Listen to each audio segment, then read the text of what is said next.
right. Welcome to Mercedes-Benz Stadium. We appreciate you all being here. We've had a lot of press conferences. This will be the last one for a while.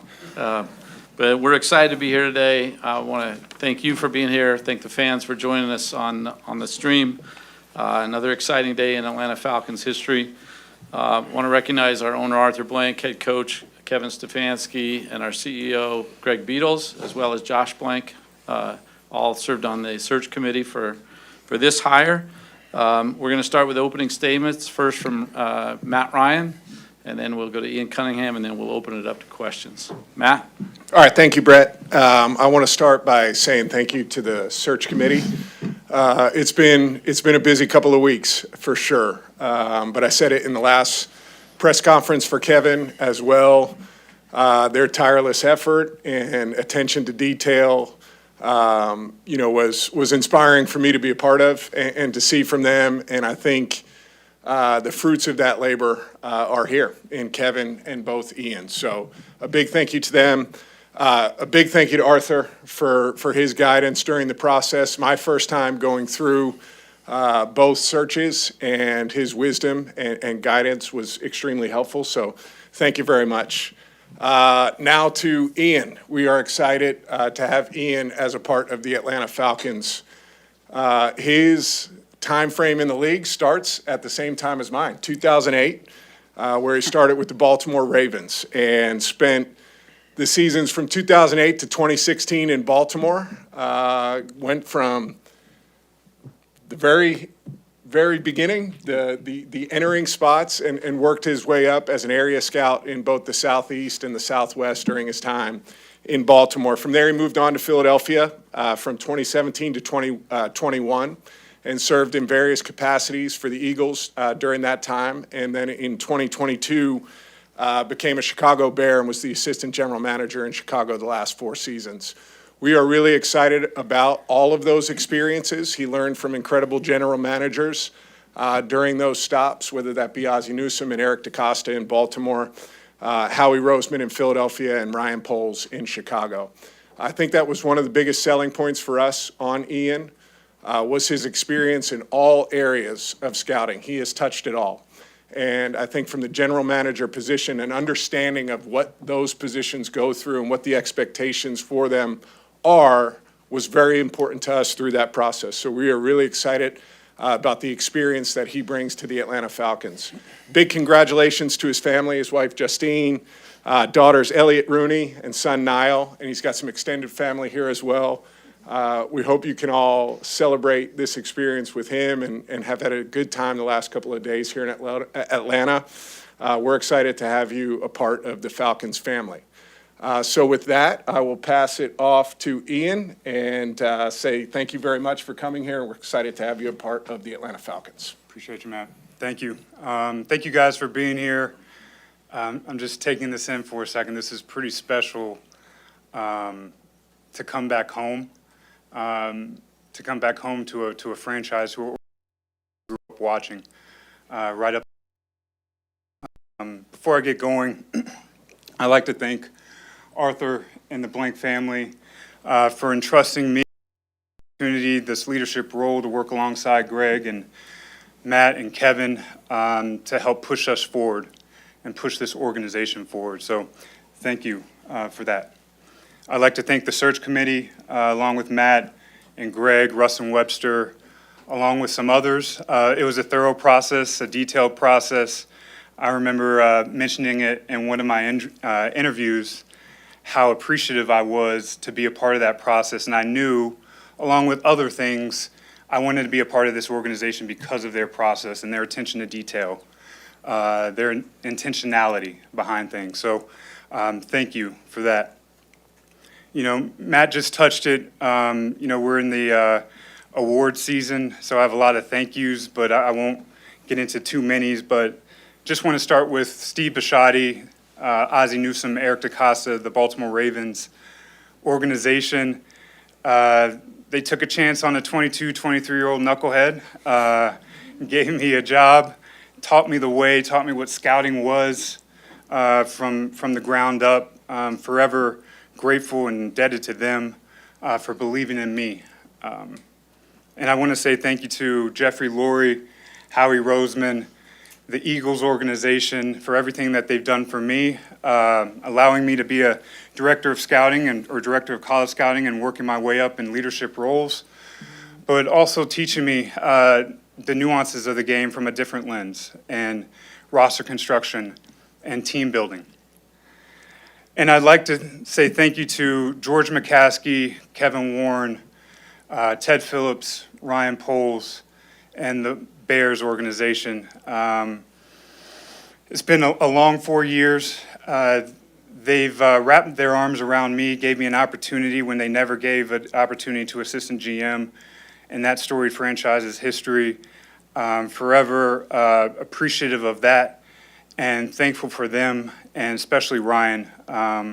Obviously, Matt has a longer relationship with him, but we went through the fire together, and we started off a little rocky, and to be able to come out the other end this past season with the NFC North title, the journey, that was fun. That was fun to be a part of. So thank you there. And then all the players that have been a part of this ride, I wouldn't be here without them. All the success that they showed on the field allowed us success. It's always about the players. It's going to be always about the players. So I want to thank them as well. My Wynn family who's here, Clint Dowdle, Andy Hansen, Jocks McClendon, thank you for your belief in me. I appreciate that. And lastly, my family. My dad's in the back, where he's always in the back every single game. When I was growing up, he's always in the back. So he's still in the back. Love you, man. Thank you. It's been a fun ride. His wife, Debbie, thank you. My mom, who couldn't be here. My Aunt Cheryl, who's like a mother to me. She's been on this journey the whole way. So thank you for that. And then my family.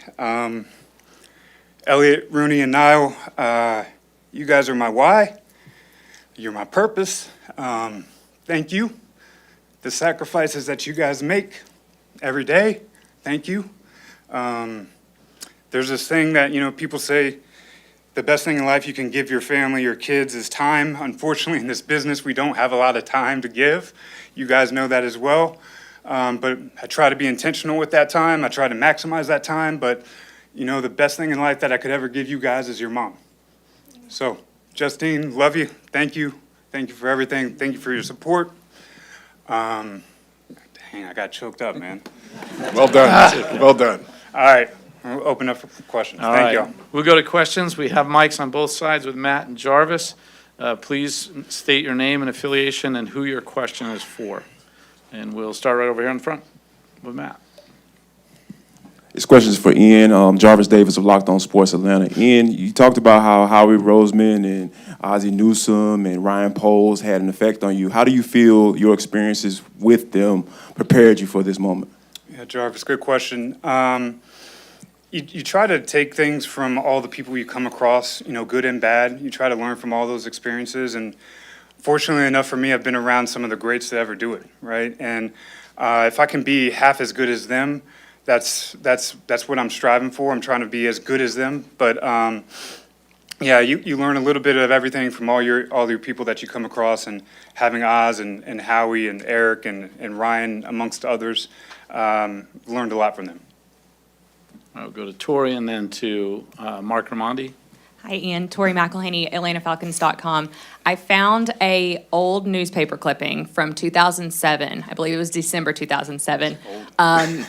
Richmond Dispatch Times Dispatch. Richmond Times Dispatch. Yeah, it was right before your final game of your football playing career in college, and in that, you and your dad both said that the goal was to become a general manager one day. I know you've kind of gone through your whole career thanking people, but when you look back on kind of that person, what would you say to that person now sitting here today achieving that? Oh, great question. Oh, man. I actually learned what a general manager was because my dad was, I grew up in the sports and entertainment business because of my dad. So I got a chance to know that there were other opportunities, other avenues outside of just coaching and playing. And I learned that probably around this time when I was living here, my middle school, high school. So I always knew I wanted to be a general manager since, those days. And I thought I'd have a little bit longer playing career, like this guy, but I didn't.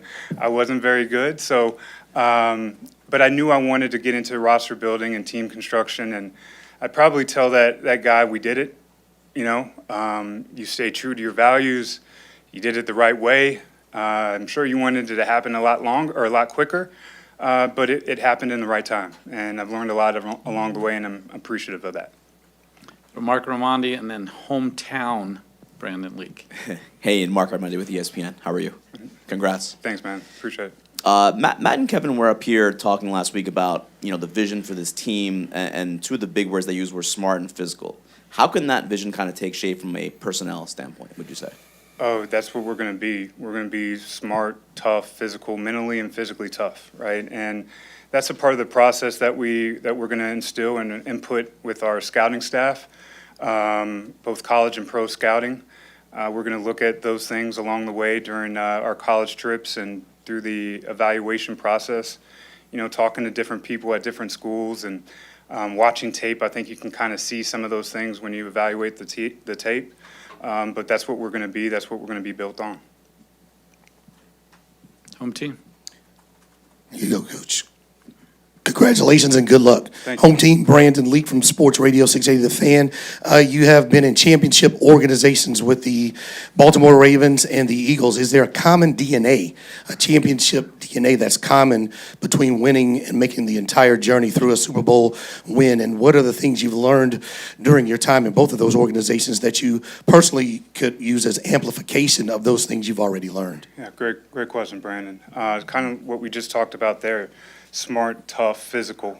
We're going to build through the trenches. If you look at all those teams, that's the philosophy. Draft, develop, and retain. That's going to be our philosophy here too. You can't have enough draft picks. We did that in Baltimore. You want to retain your own. So that's what we're going to do. Those are common themes that they both had. So we'll bring that here as well. From Miles and over to Joe Patrick. Hey, Ian. Miles Garrett, Fox 5 Sports. Welcome back to Atlanta and welcome back to Roswell. It's a Thank you. good spot.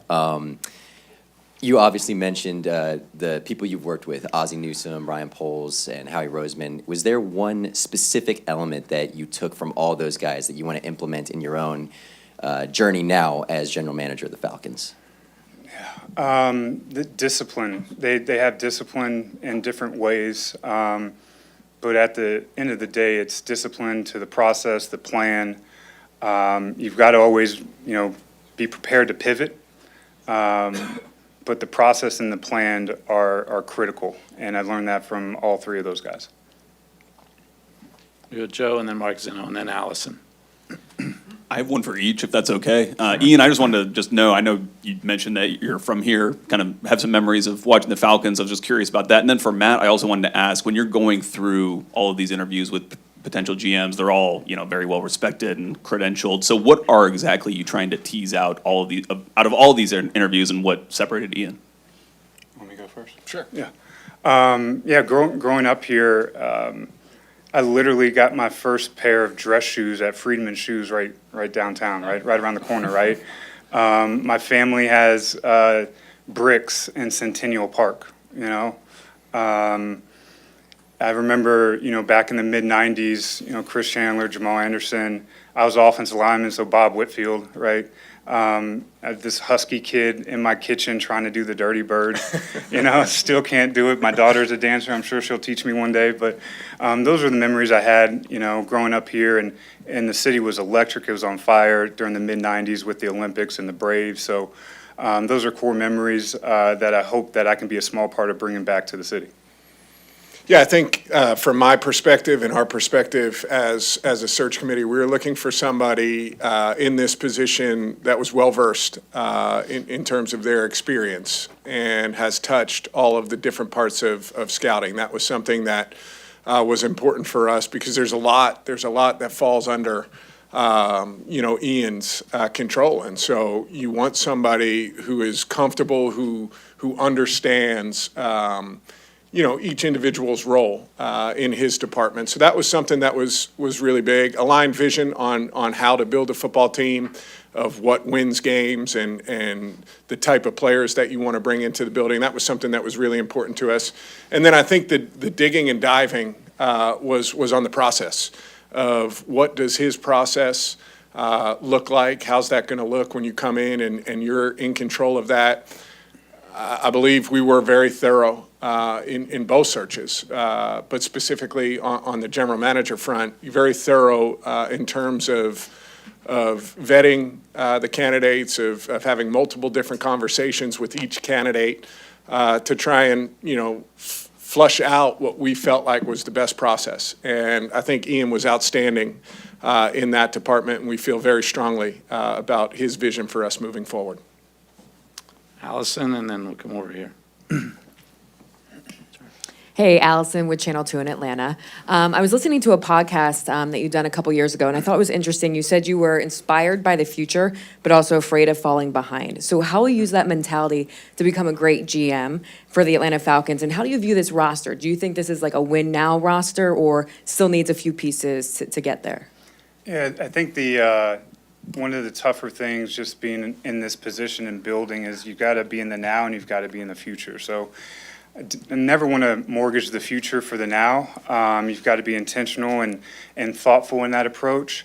And this roster, the cupboard isn't bare, right? We have talent on this roster, but it's going to be my job to continue to add competition to it, to enhance it and help Kevin and his staff get the right players in here so we can consistently compete for championships. And then we'll go to Arch.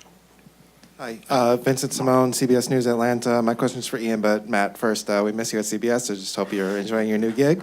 Thank you, Vincent.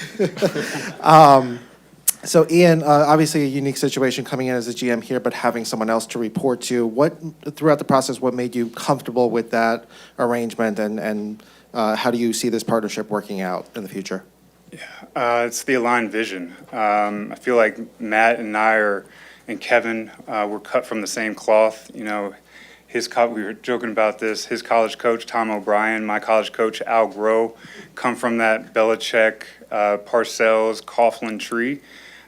So we see things very similarly. In that way, the reporting structure, I love it. Having a guy like him that knows the lay of the land, who's a legend in the city. I can pick his brain just from a player standpoint and what it was like in the locker room and on a consistent basis. We've already had some really good conversations of that. So why not, man? That's a luxury. That's a perk to be able to pick this guy's brain every single day and build that relationship for now and a long time. Go Arch, and then to Ken Segura. And Mark Zeno, sorry. Dave Archer, AtlantaFalcons.com, Atlanta Falcons Radio Network. Ian, you were a very sought-after guy. I would assume that there was an interview process that you were putting the Atlanta Falcons through as they were putting you through theirs. How much was it music to your ears to align with what Kevin Stefanski said about coming off the ball and getting after people physically and dominating the line of scrimmage? How much of that kind of blend with what you're talking about? Yeah, both of these guys are Philly tough, right? So I'm an offensive lineman, so it was music to my ears that they have that vision. But in the process, it's for me, it's the fit, right? And to have an owner like Arthur, his values and what he stands for in our first interaction, it felt natural. It felt like this is where I belong, right? We have similar values. And it just felt easy, and I wanted to be here since day one, and I'm grateful for this opportunity, and I'm appreciative to be in this situation and ready to roll. Let's go to Mark Zeno, then Ken. Mark Zeno, ESPN or 92.9 The Game here in Atlanta. Two-part question here from Matt and Ian. Number one, clarifying from last week, is Michael Penix the starter as soon as he is healthy? And if not, is there a plan for competition to bring him in? Well, neither of us are the head coach of the football team, so we can't answer your question on that. But, I think all of us are going to get together as Ian's been a part of it for, I guess, 3 days? Yeah, 3 days, and has had a lot on his plate during that time. I think, as we start to get into this process and dive deeper into the roster, how it currently stands, where it's, going in the future. I think those are conversations that'll be a part of it. Quarterback's obviously very important, and we're, excited about Mike and what he's doing with his rehab. I've been up at the facility the last, 3 weeks, and Michael's been in there attacking that, and he's in a good space right now. So we're excited about where he's at, but certainly a lot of discussions for us about the entire roster. Ken? I have one question for both of you. Ken Seguier with the Atlanta Journal-Constitution. First, Matt, my question is, obviously, I'm sure you feel very good and confident about the decisions you guys have made, but is there a party that's like, man, I hope this works out?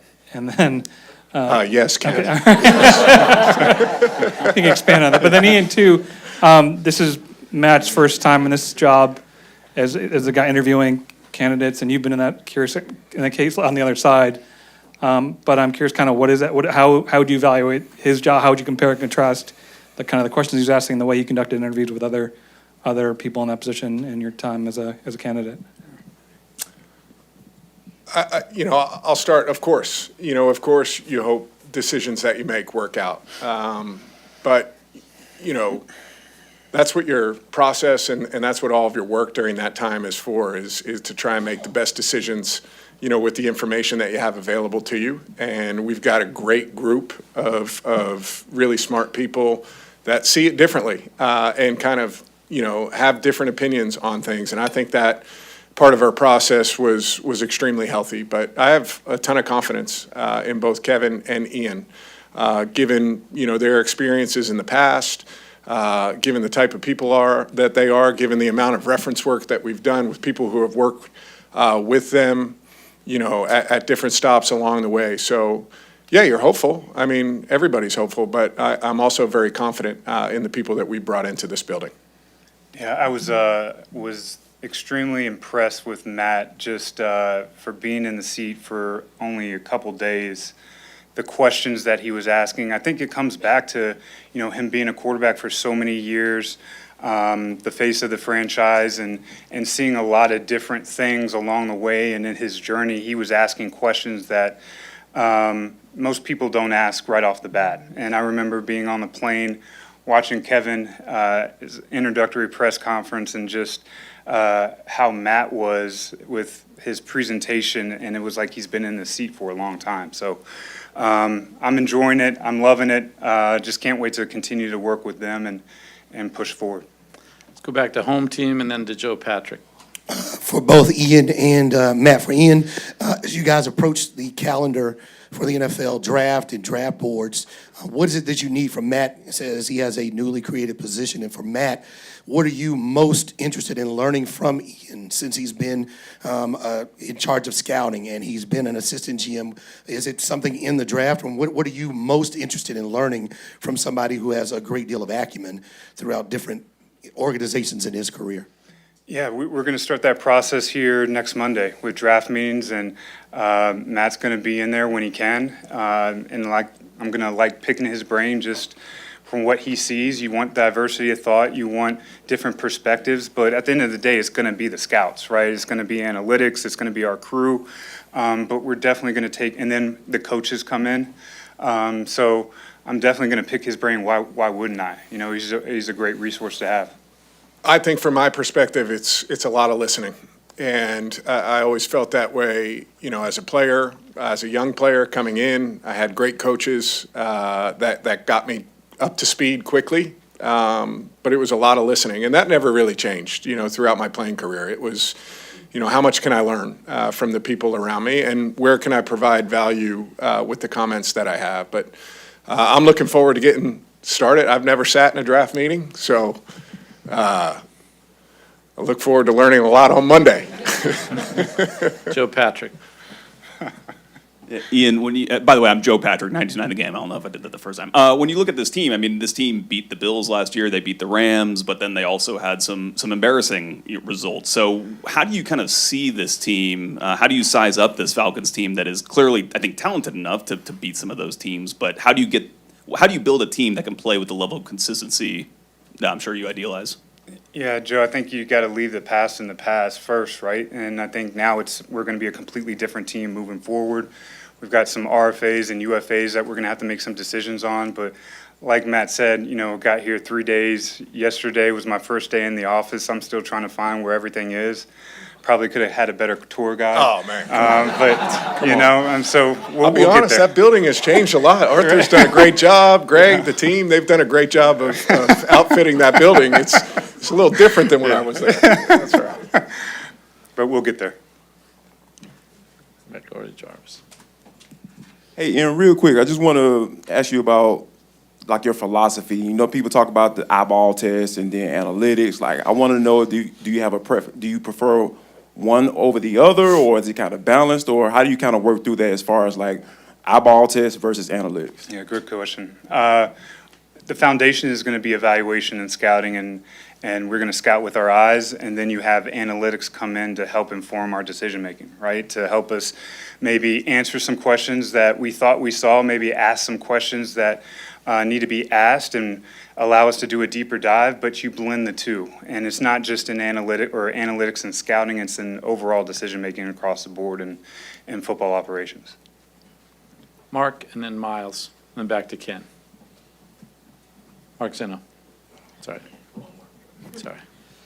From your time in Baltimore and in Philadelphia and Chicago now to here, how do you close the gap as a GM based on what you see off tape and what you want it to translate to on the field from a college player to the NFL? I mean, how do you close that gap to make sure that what you're seeing on tape will translate when you're making a selection, and how much does the coaching in your mind, putting that player with the coaching staff that you have that works, matter? Yeah.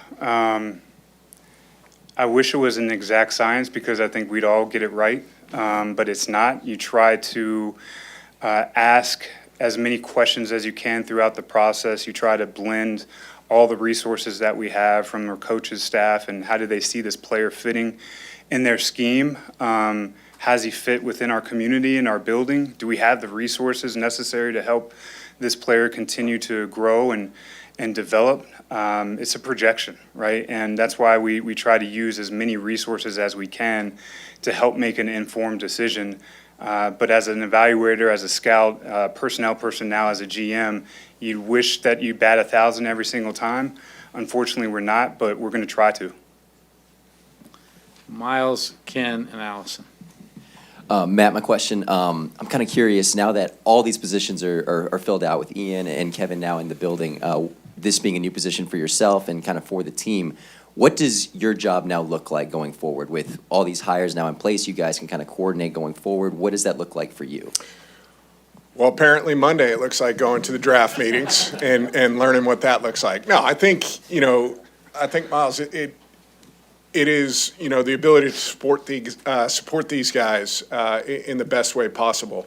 And what does that look like? That looks like support in the building on the day-to-day. It looks like support from external things that we have to do. It's going to be an important thing. I think it's fluid, day-to-day or week-to-week, depending on the time of the year, what that might look like. I think there's a real evaluation of everything in our building that we have to look at, and making sure that all departments are operating at full strength and the best we can, because these are two very important positions that we have hired, and they set the tone, for how we're going to operate. But I mean, you guys have all been up there at Flowery Branch. There's a lot of people in that building, and their roles are just as significant as anybody else's. And it's going to be really important for us now to dive into all of those different departments and find ways for us to incrementally improve. And that job starts Monday. Ken? I have a two-part question.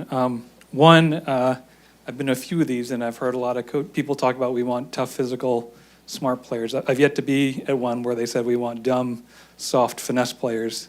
So what is it that you're going to do that's going to differentiate your ability to find these players than your other 31 competitors? And I guess to that end, I'll let you pat yourself on the back a little bit. Is there one or two guys that you can look back like, oh, we could project this guy, whether it's Jordan Mailata or someone else, that you saw something maybe that others didn't, that enabled you and your team to build the kind of teams you have? Yeah, good question. For us, it's going to be the process, right? I can't, I got to prove it. right? I got to prove it. And I feel like the track record, the places I've been, it's shown that that's what we believe in. And we've proven that along the way. And now it's my job to prove it here, right? And I look forward to doing that and earning their respect and everybody's respect here, but I look forward to doing that. But Allison, and then we'll have time for one or two more. Ian, I know you've only been here for a few days, but at a quick glance, just looking at this roster, what are your overall impressions, especially with some of the players like a Bijan Robinson, A.J. Terrell, Drake London, and those type of things? Yeah, it's like I said, the cupboard isn't bare. We have talented players here, and I'm looking forward to being a part of adding talent to this roster to help Kevin and our staff consistently compete for championships. Mark, and then we'll wrap it up right over here. Again, Mark Zeno, ESPN 92.9. Ian, what's your philosophy towards the salary cap and how you want to manage that? Is it pay the bill when it's due at the end of the month, or are we looking to sort of, think long-term and strategize on how you want to do that? Yeah, we're always going to be thinking long-term, but like I said earlier, you got to think about it in the now and you got to look at it in the future. You don't want to have too much dead money, those sorts of things. We're going to be creative. We're going to be innovative in that area moving forward. And again, I have a meeting with those guys here tomorrow, so we'll get going here shortly. All right, last one right here. Hey, Ian, Reggie Chapman, 11 Live TV here in Atlanta. I'm curious, you mentioned a little bit earlier in the presser about having a lot of draft picks and making sure you have that stuff kind of figured out. How do you kind of strike that balance of having draft picks but also being aggressive, maybe making moves? Where do you kind of stand on that? Yeah, I love picks, man. So you use those as currency, right? You can use it as trading up. You can trade for players, proven players. It allows you more swings at the plate. So there's different ways you can use them, but that's why we value them. That's why we will value them. We only have 5 right now, but we only had 5 in Chicago my first year there too, and I think we ended up with 10. So we love those picks, and we're going to definitely build through the draft that way. All right, thank you all. We're going to clear off the table and get set up for some pitchers. Ian's next availability will be at the Combine in Indianapolis, and we really appreciate you being here today. Give us just a minute to get this stage reset. Thank you.